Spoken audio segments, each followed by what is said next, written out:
시청자 여러분 안녕하셨습니까? 주님과 함께 5분 묵상의 시간을 갖겠습니다.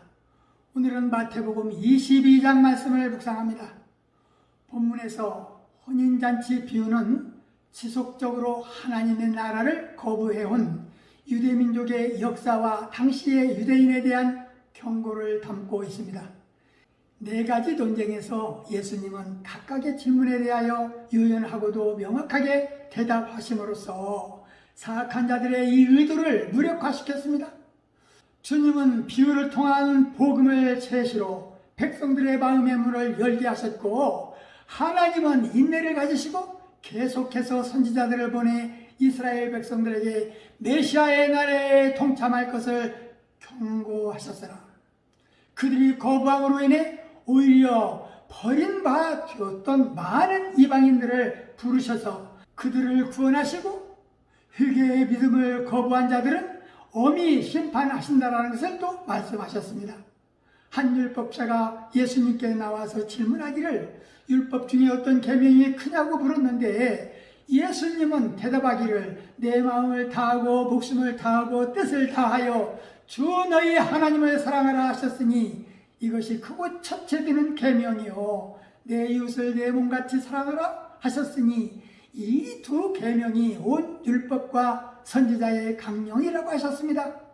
본문은 또한 세금에 대해서 언급하셨는데, 가이사의 것은 가이사에게, 하나님의 것은 하나님께 담긴 의미가 있는데, 예수님은 로마 황제께 세금을 바치는 문제로 예수님을 시험하는 사람들에게 그 돈을 가져오라고 하셨습니다.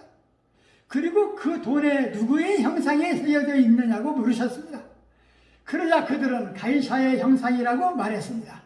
그 당시 화폐에는 로마 황제의 형상이 새겨져 있었고, 또한 만인의 주라고 신성한 아우구스도의 아들 디베리오 가이사라는 글도 쓰여 있었습니다.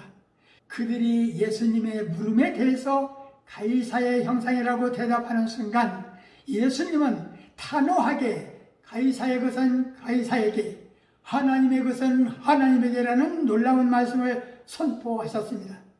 이 말에는 아주 중요한 세 가지 의미가 담겨져 있는데, 하나님의 것과 세상의 것은 구별되어야 하고, 우리는 세상이나 국가에 대해 충성해야 된다고 말씀하셨습니다. 그리스도인과 세상과의 관계는 바다의 물고기의 관계와 같습니다. 그리스도인은 세상의 물 속에서 다른 사람들과 함께 살지만 새 속의 짠물을 먹는 사람은 아닙니다. 하나님과 내 이웃을 사랑하는 것이 율법의 완성임을 또 강조하신 주님의 교훈을 통해 우리 기독교는 사랑의 종교임을 다시 한번 확인할 수 있습니다. 사랑과 하나님을 따로 떼어 설명할 수 없습니다. 그분은 사랑 그 자체이시며 예수님의 공생의 발걸음이 사랑의 흔적으로 가득 차 있는 것이 바로 그것 때문입니다. 본문에서 예수님은 우리에게 부활이 있다고 또 가르치셨습니다. 부활이 당장에 일어나는 것은 아닙니다. 예수님이 이 세상에 다시 오실 때 죽었던 사람들이 부활합니다. 우리는 이 세상에서 부활의 증표들을 찾아볼 수 있습니다. 겨울 동안 땅 밑에서 죽었던 것처럼 보이는 씨앗들이 봄에는 새로운 생명의 싹을 틔웁니다. 계란 속에서도 병아리가 탄생하는 것도 좋은 증표입니다.